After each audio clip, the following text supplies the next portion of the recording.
Sam Reynolds, CoinDesk. Binance announces a recovery fund to help otherwise strong projects facing a liquidity crisis. Justin Sun says Tron, Hobie, and Polynex will support Binance. Related, Nick Carter, CoinDesk.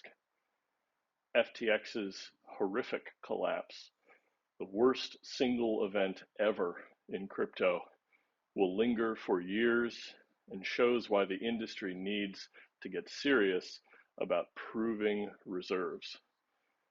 Also related, Shaurya Malwa, CoinDesk. Binance and Hobie block deposits of FTX's native token FTT after 192 million plus tokens worth around $400 million were released out of schedule and without warning from FTX. Also related, Bloomberg, CryptoQuant.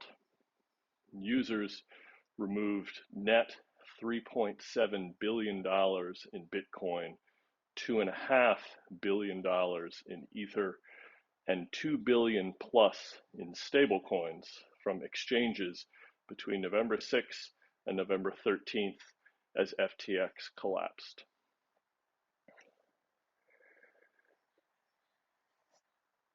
I'm still not particularly motivated to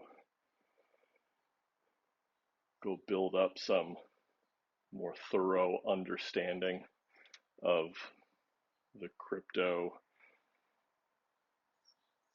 ecosystem in order to comment in a meaningful way. And so the only thing I feel like I can say here is, this top story about supporting otherwise strong projects facing a liquidity crisis, to me, is another way of saying we have these crypto projects and people do put some amount of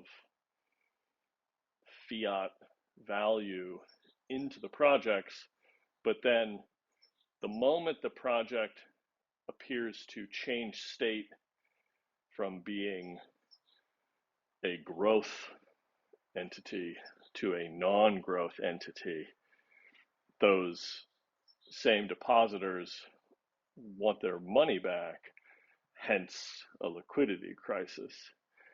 And I just don't see a way that cycle breaks absent a way to utilize cryptocurrencies to do anything other than move within cryptocurrencies, right? Like the value of FTX's native coin is, as an example, contained within this cryptocurrency ecosystem. If the FTT coin had utility elsewhere, it would have more value. I don't think that's a particularly, sort of surprising point of view. The same goes for anything else that was being traded on FTX or these other projects that are mentioned, Tron, Hobie, Polynex. To the extent that those projects have coins that are offered, what do you do with them? Like even the granddaddy of them all, Bitcoin, like I'm aware that down the road in Chapel Hill, last time I checked anyway, which was multiple years ago, so I could be wrong, there was a Bitcoin ATM installed in an eatery, but you couldn't use the Bitcoin to buy food. And many people in the crypto sphere would tell you that Bitcoin is the last thing you want to use to buy food. I'm inclined to agree with them, but show me where, the FTT coin was used out in meat space to transact, to exchange goods and services and things of value. I'm just not aware that that happens.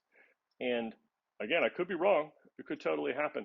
We could go to, was it FTX Arena in Miami, I think it is. Maybe I can buy a beer and a hot dog with FTT. Just underneath that, let's assume that that's true. Something tells me that the cost in FTT of the same beer and the same hot dog today is significantly greater than it was 3 months ago. And therein lies the problem, right? Fiat currencies, in the developed world at least, don't fluctuate in value in an extreme way. They fluctuate in very small ways, and you multiply that by how large the ecosystem for US dollars is, and you get, real felt inflation that, people talk about when they talk about macroeconomic issues. But this is not that. I'm not aware of anything that FTX has put into the world or Binance has put into the world that you can use outside of this particular ecosystem. And I just think so long as that's true, these things aren't really going to be, they're not going to reach like escape velocity and get beyond their own closed environment.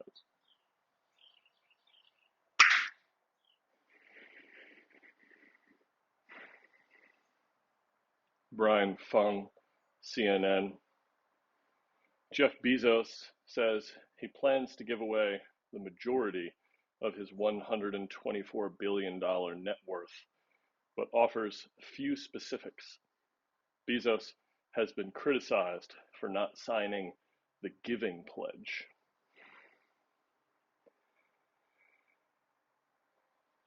My vague recollection, the Giving Pledge, is that it is a creation of Bill Gates and Warren Buffett. I think there may be other people involved, I don't recall. And that,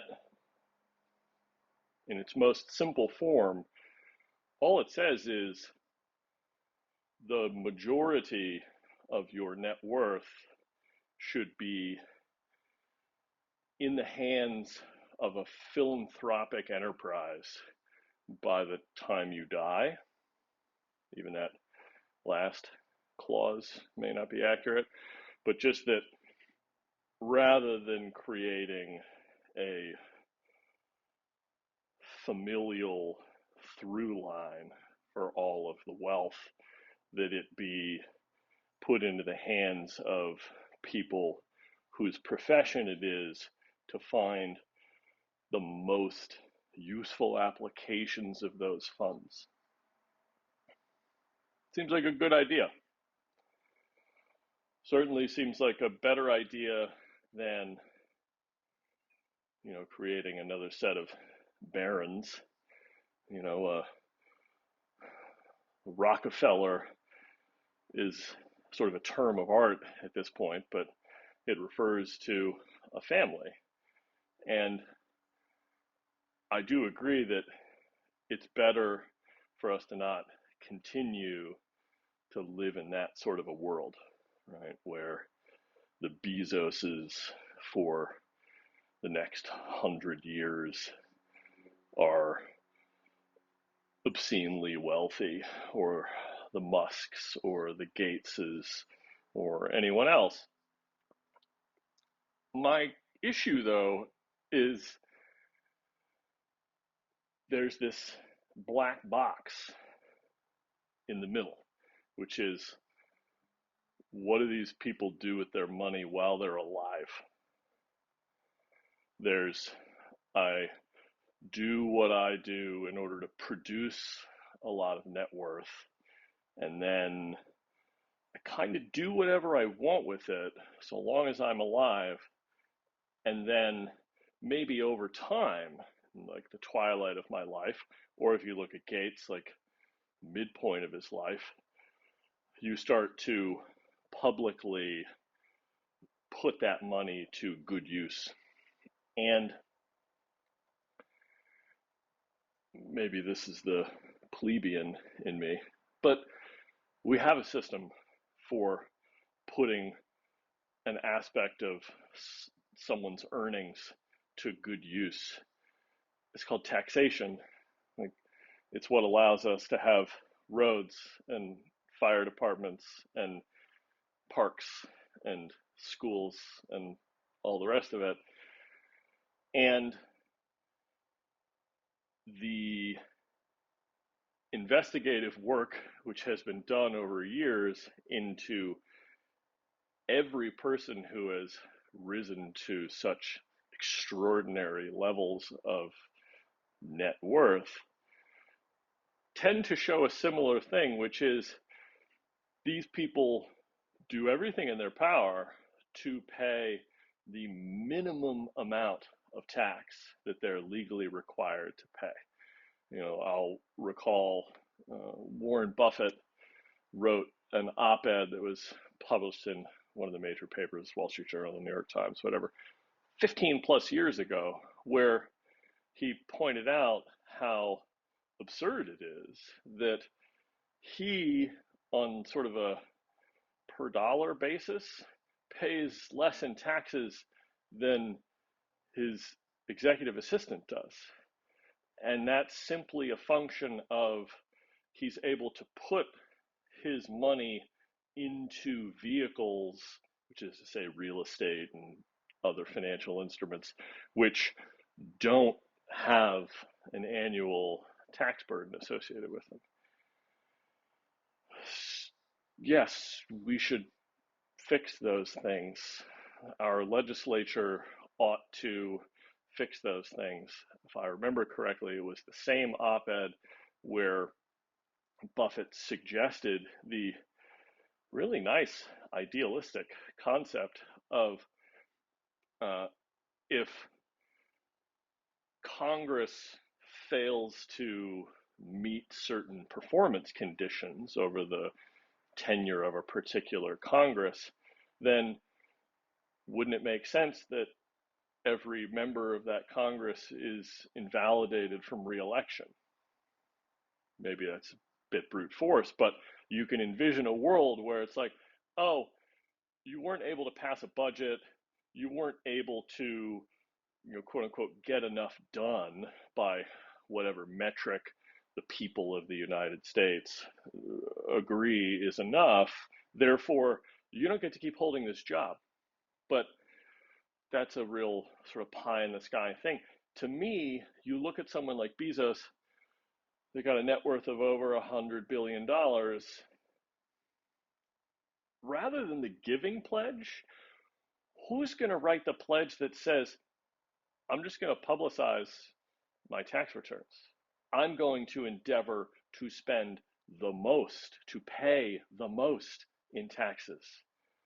And then I'm going to hold our representatives collectively responsible for how they put those monies to work. That's a world I would rather see. I'd rather know that the wealthiest people in my community are proud to be able to put forward a similar percentage of their earnings, which is therefore a much larger number than my earnings, into a common pool to improve the city I live in, the state I live in. And then if the people whose job it is to apportion those funds to the benefit of everyone aren't doing a good job at that, that these same ultra high net worth people hold those people accountable. But that's not the system that we have.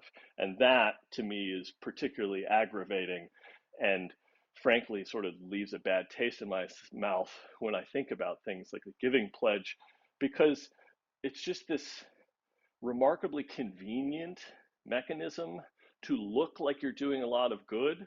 And don't get me wrong, there are circumstances where you're absolutely doing good.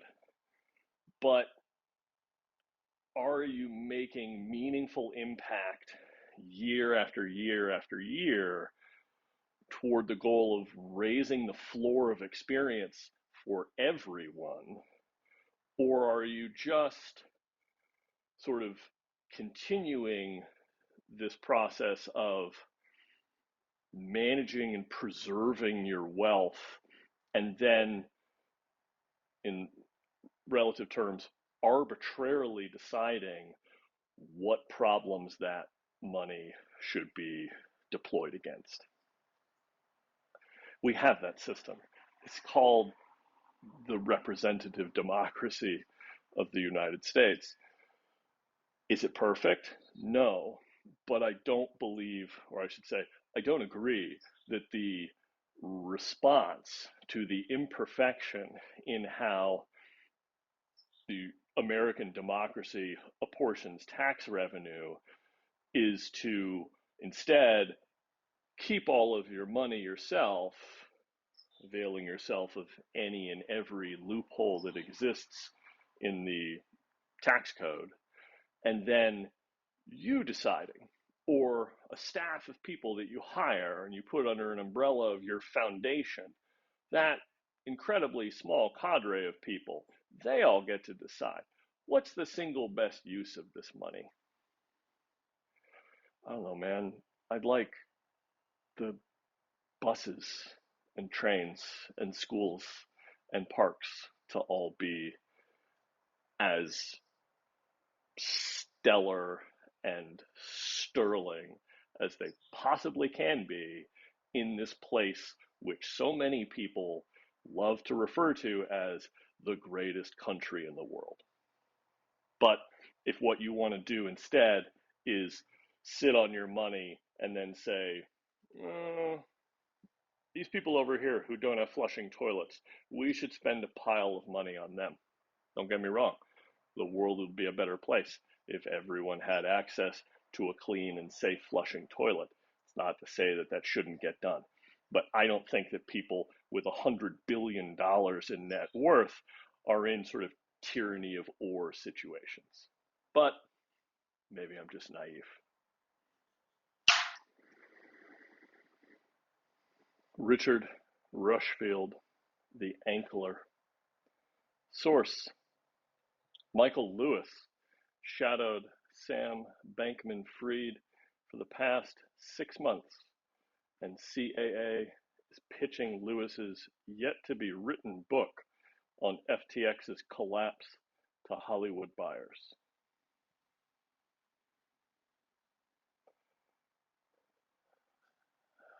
You gotta ask yourself, why was Lewis shadowing SBF for the past 6 months?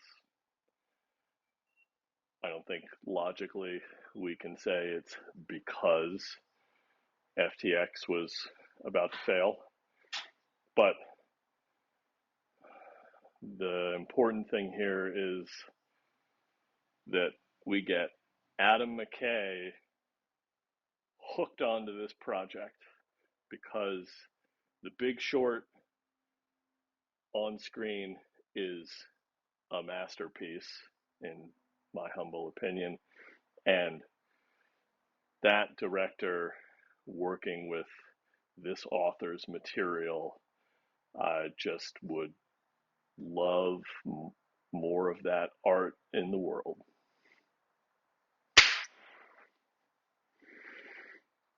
Casey Newton, at Casey Newton. Sources: Twitter cut around 4,400 of its 5,000 contract staff on November 12th. which is expected to significantly impact content moderation and core infrastructure. If Casey's reporting is to be believed, content moderation on Twitter taking a significant hit is going to be troubling to a great many people. And I just think that it's more of the same, which is Twitter, the business, is going through what business school case studies will more than likely describe as one of the most extreme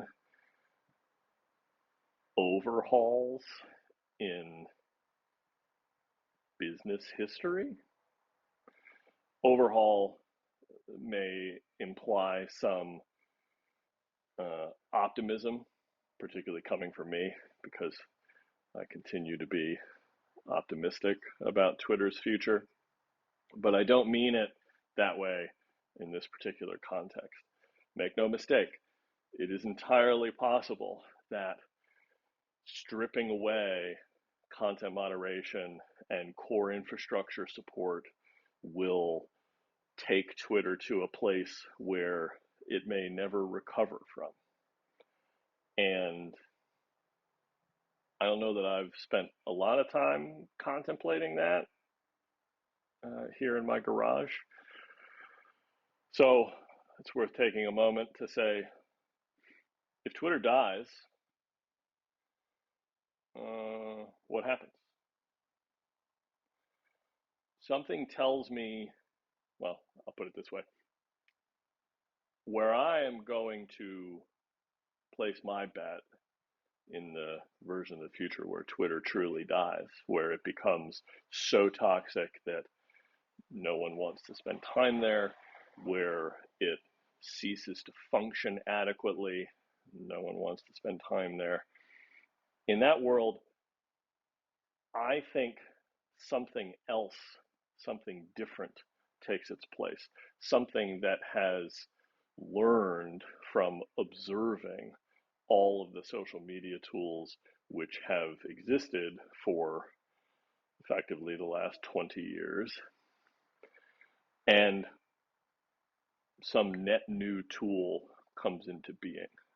Because the existing tools, Snap, Facebook, LinkedIn, Instagram, some of those may be sufficiently well protected, right? They may have a strong enough sort of vertical, I'm thinking of LinkedIn, that they'll just keep on keeping on. But a thing that is sort of inherently horizontal in terms of what users can and are encouraged to do with it, I don't think that the current crop of tools are going to get a whole huge influx of people. Again, maybe the mastodons of the world will gather those who came to Twitter in its infancy and had sort of more idealistic dreams. But I'm not convinced of that. I would still like to wind up in the future where there is an open protocol for a social media post, and that what I think people my age would agree sort of started as the blogosphere evolves into something that looks very similar to Twitter or Mastodon or Gab or Parler or Truth Social, but is built in such a way that it can be made sort of into what you want it to be. You know, a Twitter employee that I follow mentioned just today there's a handful of core functionality which doesn't exist on Twitter. You know, the ability to take things you've previously published and archive them, right? Take them out of public view doesn't exist. The ability to select multiple things that have been tweeted and delete them all in one go doesn't exist.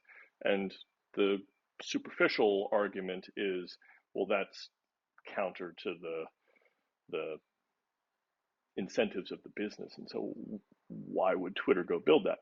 Arguably, they wouldn't.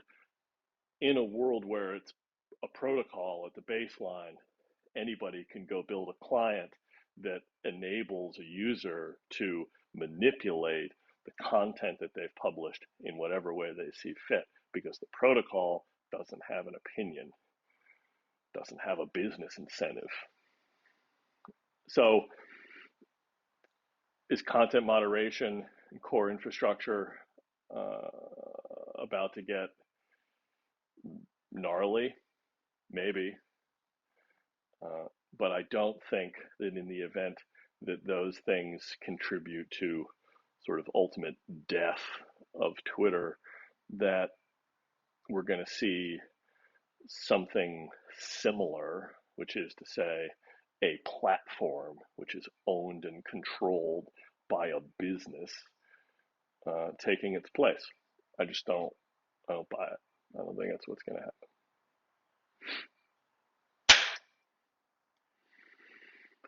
Laura Colodoni, CNBC, sources and docs.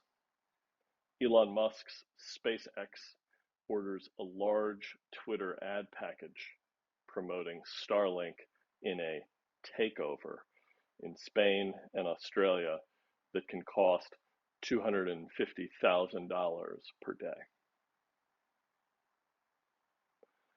Not a good look. The theme, which absolutely ruffles feathers on a regular basis with Elon, in my own words at least, is he operates as if life is a game, and as if avoiding running afoul of rules is not a goal. And that is, to some people, one of his worst qualities, but to other people, it is one of his best qualities. I'm not particularly in support of the idea that someone can direct one of their businesses to spend money with one of their other businesses. That seems to me to be the definition of a conflict of interest. That said, it is his business, and that business does have products to promote. And so to the extent that the advertising package SpaceX will be buying from Twitter is within the boundaries, if you will, of what SpaceX would ordinarily spend on advertising, I think you can see a defense for it, but you have to grant the premise that Elon is out for all of his businesses to do well because he believes that the products of those businesses are of value to people. And for however much you may dislike this person,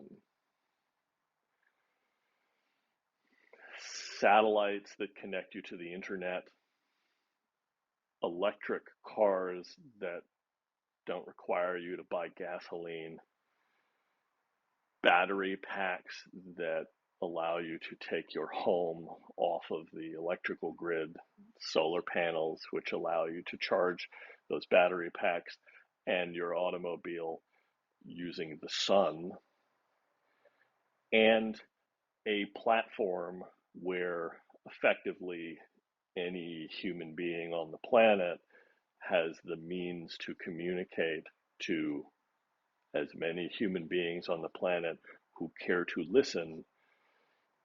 Those are products that ought to exist in the world, for my money.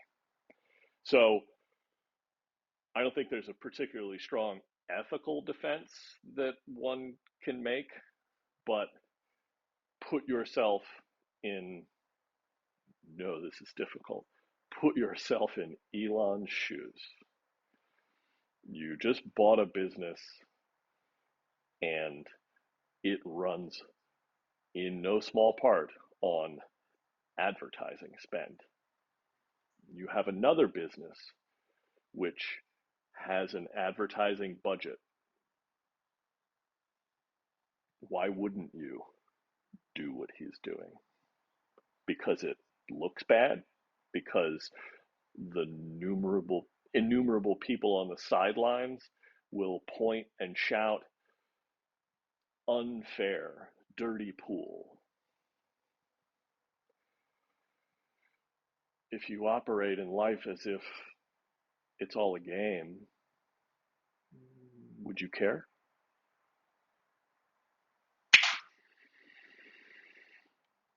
Reuters, an investigation finds thousands of iOS and Android apps, including from the CDC and the US Army, used Russia-based tech company Pushwoosh's code for notifications.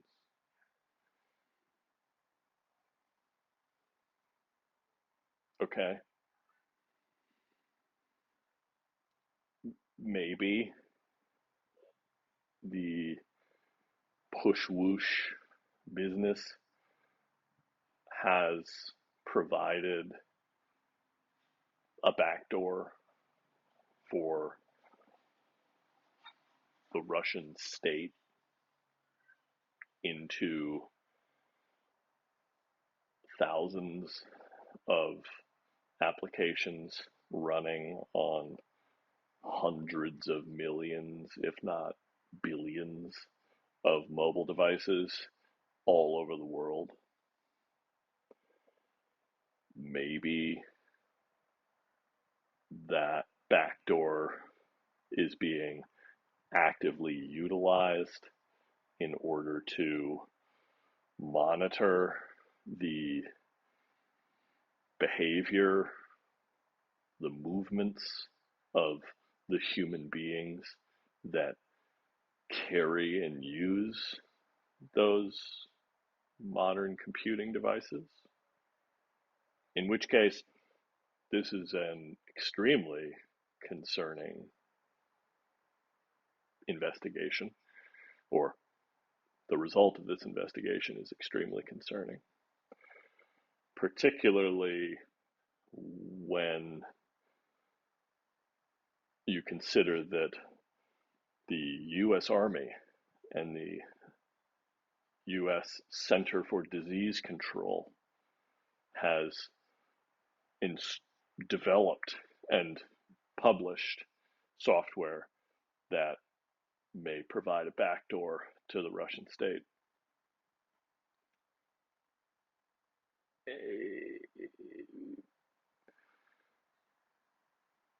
You'd have to do some significant additional work, I think, to reasonably make that claim. Perhaps the person who wrote this headline didn't read to the part in the investigation where that is made clear that there is sufficient evidence to support that thesis. But maybe they did read the whole thing, and there is no sufficient evidence to support this thesis, and that it just so happens that there's a tech company in Russia that built a useful piece of software, and that it is not actively exposing the users of their software to being compromised or utilized by the KGB. I don't know. I suppose we'll find out. Nicolesh de Coindesk. The Securities Commission of the Bahamas says it didn't order FTX to reopen withdrawals for Bahamas-based customers, refuting FTX's statement. Related Bradley Sachs Semaphore sources: Sam Bankman-Fried and most of his inner circle are still in the Bahamas, but many senior FTX employees left for Hong Kong and elsewhere in recent days. This is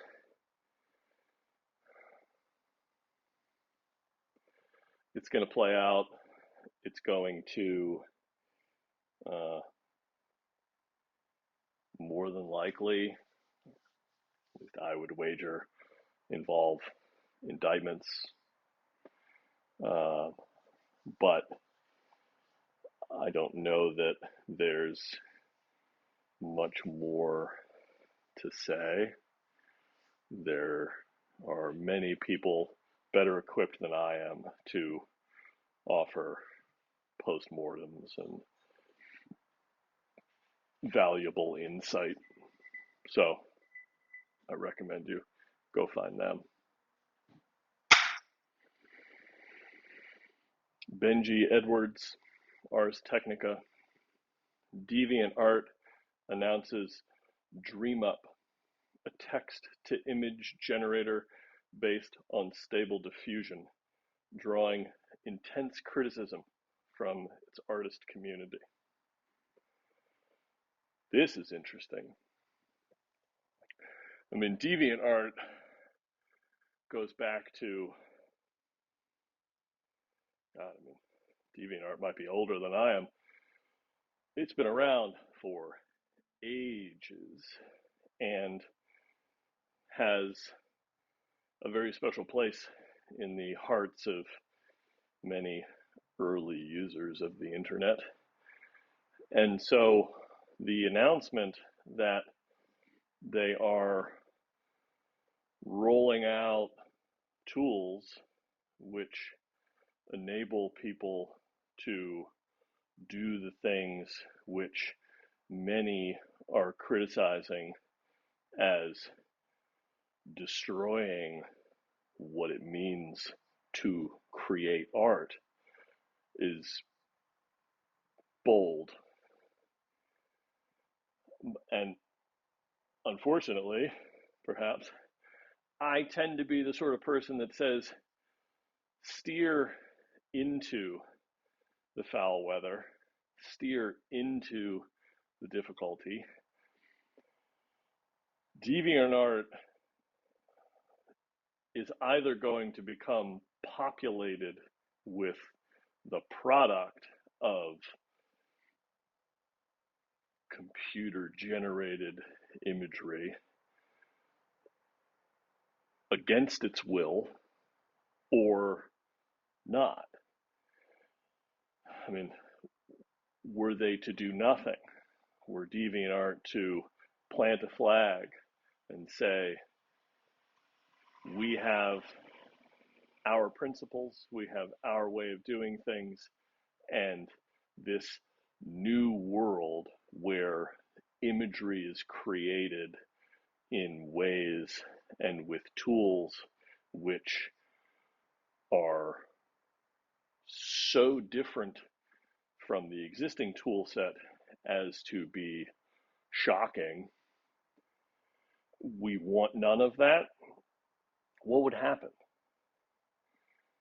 Some of it would surreptitiously be injected into the community anyway, right? Some set of users would take it as a challenge to try and figure out how to get content that is the result of tools like Stable Diffusion into the DeviantArt community just because they want to see if they can. And I think the second thing that would happen is there would be a protracted debate amongst the DeviantArt community about whether allowing creations from tools like Stable Diffusion into the community is acceptable or not. And from my seat, that protracted debate would really take away from what DeviantArt sort of stands for, which is a community where people that make art using computers can come together and do all the things associated with being passionate about art. And so building their own in-house tools, I think, is a great idea. It gives them the means to control the way in which this new crop of tools finds a place. And it welcomes people who are using these tools to that community, which is ultimately how communities perpetuate themselves, is it not? That you have to be continually willing to invite in new people. Otherwise, you're more like, I don't know what you are. I was about to say cult, but I think that takes us in a strange direction. I would hope, as singular example here, that one of the things that the Dream Up tool that they're rolling out does is places a priority on attribution and attempts to do what, to my knowledge, few to none of these prompt-based image generating tools have attempted to do, which is show me the path and the sort of source material such that a new work can be connected or can reference the inputs that brought it into being. I think that's the sort of thing that a lot of these prompt-based tools are going to need, if for no other reason than somebody's going to write a prompt that says, give me the following image in the style of Van Gogh's Starry Night, and someone else is going to consume that work and have no idea that Van Gogh was a significant part of the inspiration for it. Maybe that's a weak example. I don't really care. But the point is, this is what you have to do. You can't look at the new tool and say, you're not welcome here. Because what's going to happen? You may preserve some sense of community for people who are all aligned in being against that tool, but that's not a lasting community, is it? I mean, there are some filmmakers who attempt to do all of the visual effects for their films practically and don't want to utilize computers in the service of making their film. I can respect that from an artistic point of view, But I think it's important to note that I don't see any of those filmmakers, at least in public, saying computer-assisted visual effects has no place in filmmaking, because that would be an absurd statement. And I know that all of the prompt-based tools are shocking and new, and it's difficult to make sense of them, but they're not going anywhere. So figure out how to make sense of them. Steer into the weather. Molly White, Web3 is going just great. Crypto.com CEO Chris Marszalek admits the company accidentally sent 320,000 ETH, equivalent to around $416 million, meant for cold storage to crypto exchange Gate.io, which returned the funds.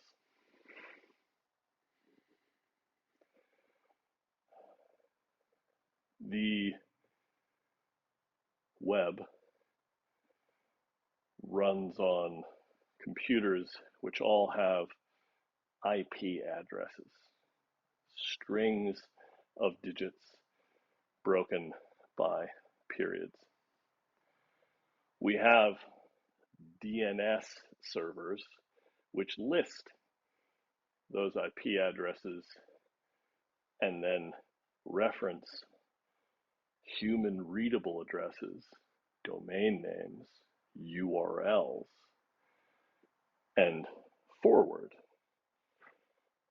you from the address that you type in or the URL that you click to the appropriate IP address. I know it's much more complicated than that today, but I still have the static IP address that Pacific Bell issued to my home when we got DSL internet access in the 90s. And I knew that I could type in those numbers and hit the Mac that was sitting in my bedroom,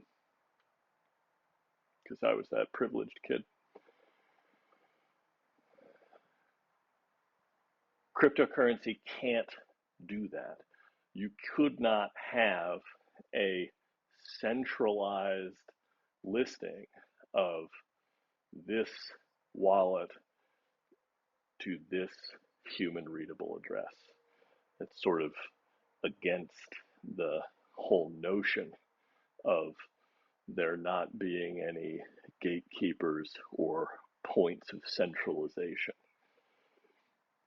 And so the fact that someone who runs a business around providing tools for people to interact with cryptocurrencies managed to input the wrong destination address for a transfer of $400 million should tell you that the tools in order to make the ability to move cryptocurrency between wallets, between endpoints, are not yet user-friendly enough for the general public.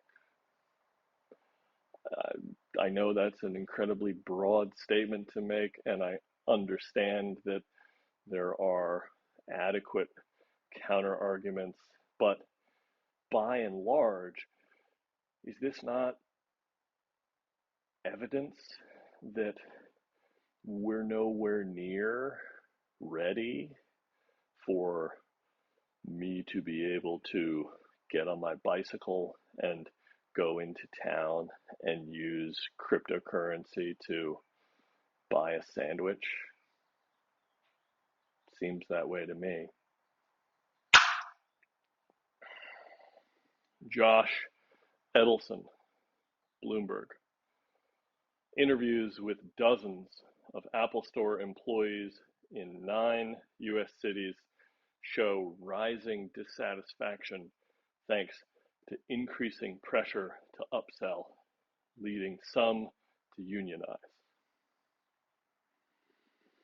I was once an Apple Store employee. It was, in the scheme of retail businesses, a good job.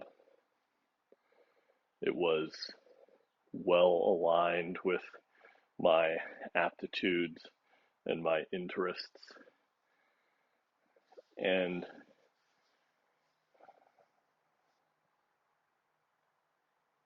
I'm sure that by and large, it remains a good job for people today. The pressure to upsell is something that was there when I worked in Apple stores, so it's not surprising to me that it's still there today. The incentive structures that exist in sales organizations are fundamentally pressurizing. I don't think that's particularly surprising or remarkable. The motivation to unionize, I don't think is strongly correlated with a pressure to upsell so much as it likely is an indication of the needs of people who work in these environments growing out of step with their earnings. So the unfortunate thing is probably just that, I don't know, I'm sort of grasping. Simply put, there's a sort of an age demographic, I think, where it makes the most sense to hold a job like that. And once one reaches a station in life where they want to keep a roof over their own heads and want to provide for others, even the best retail job is not enough. And the dissatisfaction with feeling a pressure to upsell individuals, I think, is a symptom, but treating that symptom, I don't think it's the solution. I think the solution, if anything, is going to come in sort of meaningfully different shape, which is to say, how do we make it